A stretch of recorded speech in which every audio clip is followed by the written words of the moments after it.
दूसरा सवाल ये है कि जब हम रोजगार की बात करते हैं तो रेलवे को लेकर लोगों की उम्मीद रहती है कि रोजगार आएंगे, और जब पिछला जनरल इलेक्शन था उससे पहले एक तरीके से अभी 1,54,000 लोगों का रोजगार कंप्लीट हुआ है। 1,54,000 लोगों का 1.5 लाख लोगों का रोजगार अभी कंप्लीट हुआ है। एम्प्लॉयमेंट ऑर्डर्स मिल गए, लोगों का रजिस्ट्रेशन हो गया, आगे जॉब में अब उनके ट्रेनिंग के लिए लोग जाने लगे। जैसे ही प्रोसेस कंप्लीट हुआ, नेक्स्ट प्रोसेस चालू हुआ। बहुत लंबे समय से सबकी डिमांड थी कि इसको एनुअल बनाया जाए।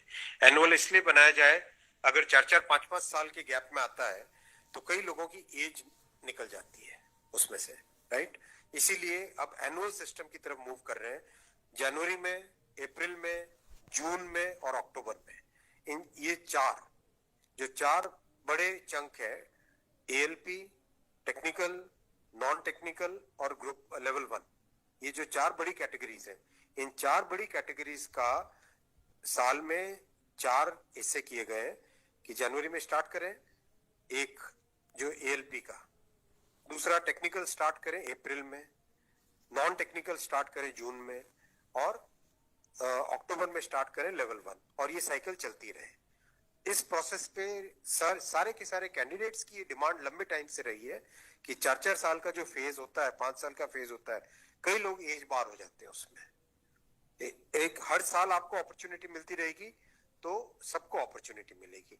इस थिंकिंग के साथ आगे बढ़े, और इसी थिंकिंग और इसमें भी जितनी रिक्वायरमेंट थी उससे ज्यादा अभी नोटिफाई किया है। 1 साल के हिसाब से जो रिक्वायरमेंट है, 1 साल के हिसाब से अगर जैसे लोको पायलट का मैटर है, कितने लोग रिटायर होते हैं उससे ज्यादा लिए हैं, राइट। टेक्नीशियन का है तो टेक्नीशियन का जो अप्रैल के आसपास, अप्रैल से पहले निकल आएगा, क्योंकि हम लोग वो मॉडल कोड ऑफ कंडक्ट को भी अवॉइड करना चाहते थे, वरना नॉर्मल प्रोसेस में अप्रैल में निकलता टेक्नीशियन का, पर मॉडल कोड ऑफ कोड को अवॉइड करने के लिए पहले निकाला है। तो जनवरी, अप्रैल, जून, अक्टूबर, फिर अगले साल वापस जनवरी, अप्रैल, जून, अक्टूबर, फिर अगले साल वापस, इस हिसाब से ये प्रोसेस कर रहे हैं। सर 1 साल में कितने जॉब्स निकलेंगे इसमें? डिपेंड करेगा जिसकी जितनी रिक्वायरमेंट है। हर एक जोन की अपनी अपनी रिक्वायरमेंट आती है, हर डिवीजन की रिक्वायरमेंट आती है, कोई एस्टिमेट नहीं, हर वर्कशॉप से आती है। एस्टिमेट बनता है, बन के ही तो निकलता है, फिर एस्टिमेट बन के निकलता है ना, फिर हर एक कैटेगरी के लिए अलग अलग बनता है। अभी 1.5 लाख लोगों को जॉब दिया।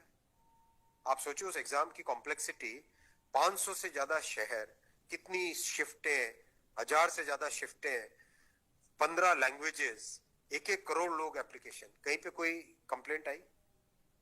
0 कंप्लेंट। कहीं पे कोई paper leak? 0 paper leak. Complete हुआ ना एकदम ट्रांसपेरेंटली।